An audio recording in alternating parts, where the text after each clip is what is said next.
Terceira Colcha de Retalhos Brasil. Venha se juntar a nós nesse evento que tem como tema o alcoolismo feminino e recuperação através do programa de AA, de 4 a 6 de maio de 2018 em São Paulo. Um evento de grupo com apoio e apadrinhamento de distrito e área. Maiores informações www.colchaderetalhosbrasil.org ou pelo WhatsApp 011 98898 5004. Faça já sua inscrição. Terceira Colcha de Retalhos Brasil. Um só mundo, um só AA, uma só linguagem do coração.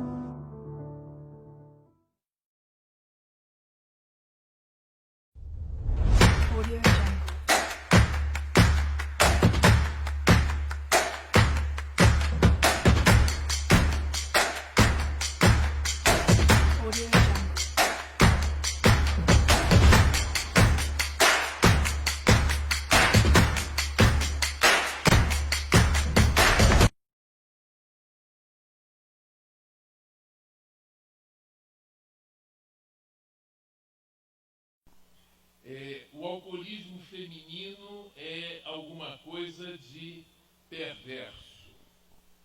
Não precisamos nem ver filmes de terror, nem ler ficção científica de terror. A realidade do alcoolismo, e se você considerar a mulher como portadora da doença, basta estudar um pouco e ver um pouco e viver um pouco as histórias, que é o suficiente de se ter a vivência e as experiências do inferno e do terror, né? Ontem nós vimos uma belíssima apresentação do Dr. Daniel, e ali vocês viram uma belíssima slide em que mostra um corpo humano muito bem desenhado, inclusive, me parece, com um feto lá dentro, e do cabelo aos pés, a mulher é lesionada, como homem e mais alguma coisa.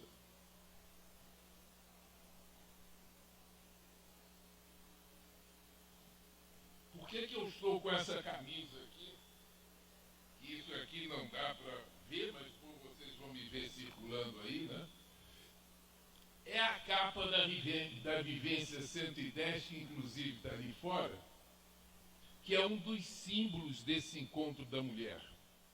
E por isso que eu acho belíssimo, como belíssimo é este, que é uma face de mulher com a colcha de retalhos. Eu acho que símbolo desse encontro da mulher, já temos dois belíssimos e suficientes, né? A minha história médica profissional começa, eu tenho 5 especialidades médicas registradas no Conselho Regional, pela obstetrícia. Olha aí, eu sou obstetra ginecologista.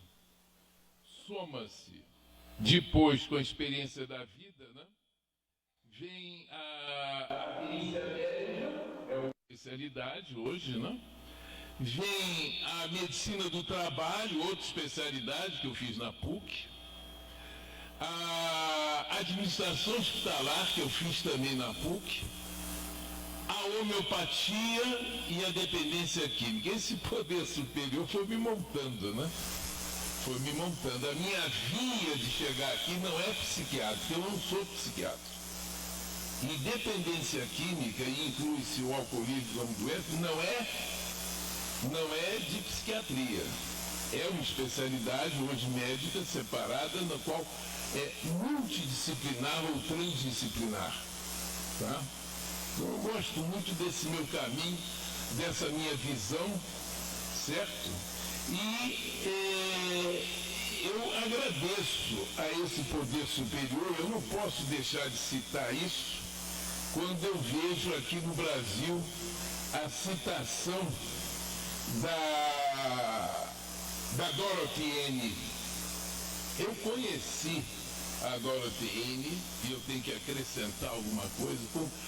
Convivi com ela, é óbvio que não era no tempo que eu chego, na década de 80, essa beleza de mulher, ela já estava obesa, como Maria Emília, com uma bengala até muito semelhante contigo, mas esta mulher é que é a cofundadora do primeiro grupo de alcoólicos anônimos, não está aqui, na zona sul do Rio de Janeiro. É essa mulher, e muitos de vocês devem conhecer a Ana C., Ana Mary C., que lamentavelmente faleceu há pouco. É muito importante essas palmas que vocês dão a ela assim. Foi uma grande servidora de Alcoólicos Anônimos. Morreu servindo, morreu fisicamente servindo. Eu, graças a um poder superior, eu convivi com esses veteranos, e não só em Alcoólicos Anônimos, em muitos outros grupos de mútua ajuda. Eu estou aí, e só pela graça do poder superior, né? E a Dorothy, que está aqui, né? Ela criou o grupo Quarto Centenário, que era um grupo diferente no Rio de Janeiro, porque tinha uma grande mesa, eu fui algumas vezes nele, que as pessoas sentavam ao lado, no entorno, como um banquete mesmo, todo mundo sentado, né? E a Ana C. estava lá, foi o grupo de ingresso dela, e a Dorothy N. foi a madrinha, né? Eu vi essa mulher, é a minha experiência, que aqui cita o dono do Lazo, né? No Rio de Janeiro, em reuniões que foram as primeiras reuniões da criação de um centro de recuperação, Vila Serena, no Rio de Janeiro, década de 80, né? E ela foi uma pessoa fundamental nas suas opiniões, nas suas sugestões. Eu estou citando isso porque, lendo aqui as pioneiras já no Brasil, não consta essas informações aqui, e graças a Deus, só pela ajuda do poder superior, é que eu convivi com esses veteranos, com essas pessoas que serviram, e pela palavra da Maria Alice, da Maria Emília, né? Sejam vocês todas vivendo a linguagem que ela diz que é recuperação, a unidade desse poder superior, e não há recuperação sem serviço, pessoal. Isso é muito sério, porque para mim não há uma doença pior que a doença do alcoolismo. Quando eu digo alcoolismo, eu estou me referindo das dependências químicas. Material de falar sobre alcoolismo feminino, e aí uma coisa ainda pior, ainda tem coisa pior? Tem. Tem. E para essa coisa acontecer, basta a mulher beber, que é a síndrome alcoólico fetal. E aí, o pessoal que faz eventos, isso eu vi assim, né? O pessoal que faz eventos adora quando as sociedades de ginecologia e obstetrícia são seus clientes. Sabem por quê? A turma bebe bem. E são sociedades grandes. Só do Rio de Janeiro, eu sou membro da Sociedade de Ginecologia e Obstetrícia do Rio de Janeiro, que agora não é mais sociedade, é associação, vocês sabem que pelas leis tem que mudar o nome. Tem uma média sempre mantida de 3.000 pessoas que reunidas vão beber bem. E esses profissionais sequer, hoje eu posso dizer isso, ainda desconfiam que se engravidar não beba e se beber não engravide. E para isto não precisa ser alcoólatra, basta beber álcool. O álcool é responsável de 75 malformações congênitas. Se não há formações de má congenicidade, se é que eu posso dizer isso, mas se simplesmente beber, existe o chamado efeito letal, alcoólico letal, que são doenças que o feto possa adquirir independente das que vêm na carga de, digamos assim, de modificações na formação do feto. Ok? Eu sou obstetra, hoje no momento, claro, pela minha idade também mudou muitas coisas, eu não faço mais parto e não faço mais operações cesarianas, inclusive se eu fizesse parto, eu não estaria aqui com vocês, porque uma moça que eu fiz apenas o pré-natal homeopático paralelo veio exatamente a ter filho agora, na véspera da minha vinda, que provavelmente eu não estaria aqui. Enfim, mas eu como obstetra, eu tenho uma testemunha comigo, um outro médico, doutor João Guedes da Silva, médico do IASERJ, Hospital do Estado, dos funcionários do Estado do Rio de Janeiro, que obviamente foi destruído, vocês sabem perfeitamente no Brasil que nós vivemos. Na minha experiência de 40 e tantos anos de obstetrícia, um bom acompanhamento de trabalho de parto, um feto para morrer leva 6 horas. Por quê? Porque a mulher grávida, se o feto tiver algum comprometimento respiratório, nós temos uma respiração aeróbica, nós respiramos oxigênio, mas o feto tem um poder, se ele tiver um metabolismo prejudicado, ele passa como o tétano, por exemplo, bactérias que provocam tétano, há uma respiração anaeróbia, ele passa a usar a glicose como fonte de oxigênio, tá? Então tem esse recurso. Isso quer dizer o quê?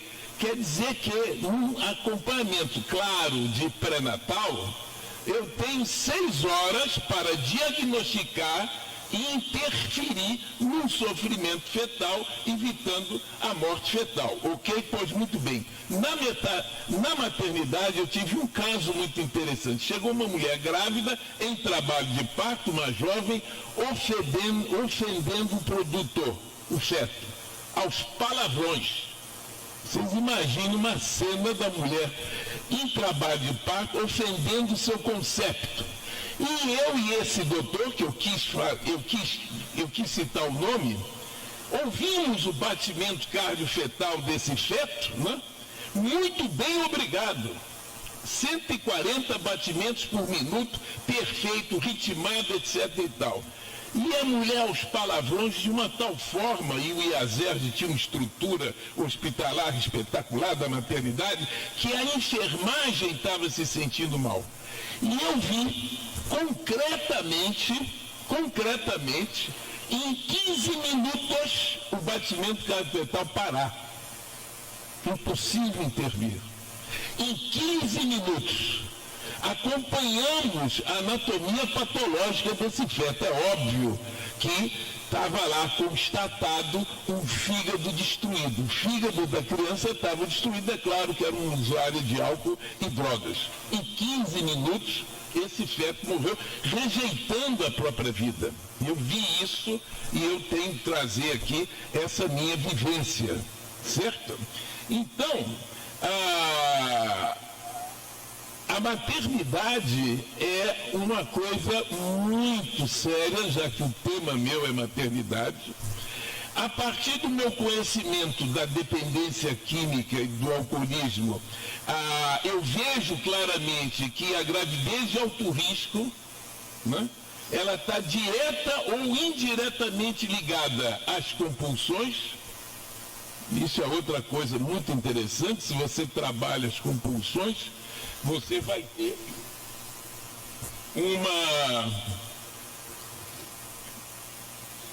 uma melhora desse comportamento. E eu tenho vários exemplos, né, aqui para citar. O fato é que material para aprofundar com vocês é apenas isso aqui de fichas. Certo? E aí é obviamente que o aspecto não é o momento oportuno de nós aprofundarmos isso. Inclusive o próprio colega ontem disse muitas coisas. O importante é que se beber não engravide e se engravidar não beba, que fique a mensagem da síndrome alcoólica fetal. A mulher vai perceber normalmente que há alguma coisa diferente dela quando ela não veio a menstruação. O que acontece aí? Acontece que a fecundação ocorre na trompa. Esse ovo leva 7 dias para chegar no útero. Nisso o ovo já está se desenvolvendo e é claro que a primeira coisa que desenvolve é o quê? O sistema nervoso, porque é a nossa cabeça que é o comando. O resto tudo é para servir isso aqui.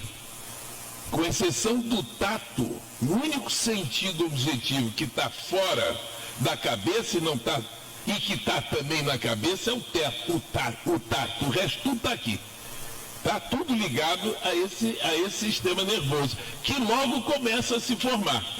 Quando a mulher observa que faltou a gravidez, esse sistema nervoso, nos seus princípios, já está afetado. Como o álcool vai para os líquidos amnióticos, o feto fica envolvido numa bolsa de álcool. E aí ocorrem lesões irreversíveis. Para vocês terem uma ideia, só uns tópicos por causa do tempo, eu não quero me demorar muito aqui. Em cada 2.000 partos, nasce um portador da síndrome de Down, que é o antigo mongoloidismo que se chamava, né? Em cada 200 partos de feto vivo, um é portador da síndrome alcoólica fetal. E hoje a mulher está bebendo mais que os homens, tá? Ponto. É claro que existe leve, média, moderada e grave manifestações da síndrome, certo? É a primeira custódia não alcoólica de Alcoólicos Anônimos, que é a Ana Maria Araújo, no Rio de Janeiro, que se dedicou e se dedica à SAF. Interessante. Ela e um neurologista, Dr. José Mauro Braz de Lima. E o José Mauro Braz de Lima, neurologista, catedrático, ele tem essa coragem de dizer que dependência química não é doença psiquiátrica. Ela é uma metabopatia como o diabetes é. Ok? Compromete a área psíquica, como compromete qualquer outra área. Tá? Então, isso realmente me emociona, porque nós estamos bastante longe de muita coisa ainda a ser trabalhada. A síndrome alcoólica fetal, os conhecimentos começaram, a percepção em 1973, ontem. Apesar de ser citado no século XVIII e até no século XIX, mas só no século XX, em 73, a A começou em 35, em 73 que aparece a síndrome alcoólica fetal e que esse obstetra e esse ginecologista está longe. Fazemos trabalhos na área da Sociedade de Medicina e Cirurgia, na área da Sociedade de Ginecologia e Obstetrícia, lá no Rio de Janeiro, mas isso é uma coisa muito solta. Outra coisa que eu quero colocar é o seguinte: é claro que existe a síndrome alcoólica fetal, é claro que está ligada à gravidez, mas a ovogênese, que é a formação de óvulos, né? Ela sofre um momento em que o álcool atua diretamente na célula, que é quando a mulher elimina a sua célula do ovário.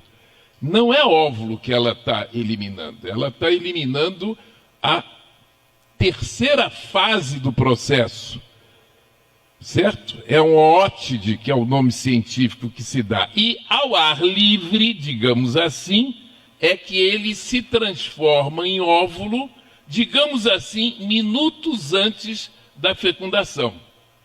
E é uma fase vulnerável ao álcool. E o homem? O homem é ileso nessa história? Como é que é a história da espermatogênese, a formação do espermatozoide? A formação dos óvulos é na vida intrauterina. Se a mãe bebe, aí é outra questão. Mas, de qualquer forma, os candidatos a óvulos, que é o máximo de 400, né? Eles se preparam na vida intrauterina e fica guardadinho até que o ovário comece a funcionar. E o homem? O homem não. O homem tem o seu estoque renovado na média de 75 dias. E a espermatogênese sofre a influência do álcool em 2 momentos. Não em um, em 2 momentos. Então, fetos prematuros, aborto, cada 5 gravidezes, 2 terminam em aborto, ausência do feto, está muito mais ligado àquele espermatozoide que atingiu o óvulo do que o próprio óvulo. Isso é um dado que eu tenho que colocar. Isso é um dado relatado.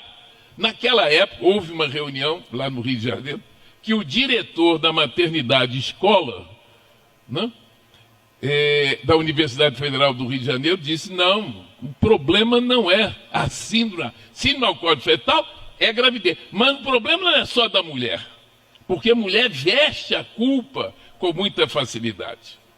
E esse tema de falar sobre alcoolismo, maternidade, etc. e tal, eu fico muito pisando entre ovos, porque eu não estou contando com vocês coisas muito cabeludas, eu estou contando a história do modo geral, certo? Porque eu assisti a uma apresentação do Dr. Zé Mauro, científica, né? Absolutamente com os detalhes que eu estou aqui. E eu vi uma mulher grávida, estava barriguda, né, no auditório, que começou a debulhar em lágrimas. E o doutor fez uma belíssima palestra e aquilo começou a me incomodar. Porque a doença do alcoolismo é tão traumatizante que qualquer motivo que me possibilita o fato de não me ver na recuperação, pegar uma culpa, eu pego aquela culpa e vou morrer.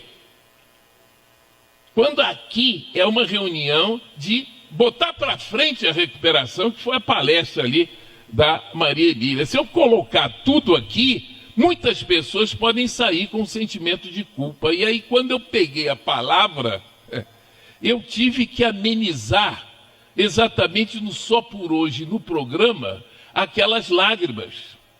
Eu trabalhei na maternidade com anestesista que era dependente químico, alcoólatra da melhor qualidade. E ele, quando falava de uma filhinha de 2 aninhos, que ele dizia que era uma loirinha linda de olhos verdes, ele vestia uma culpa porque essa menina nasceu surda e muda.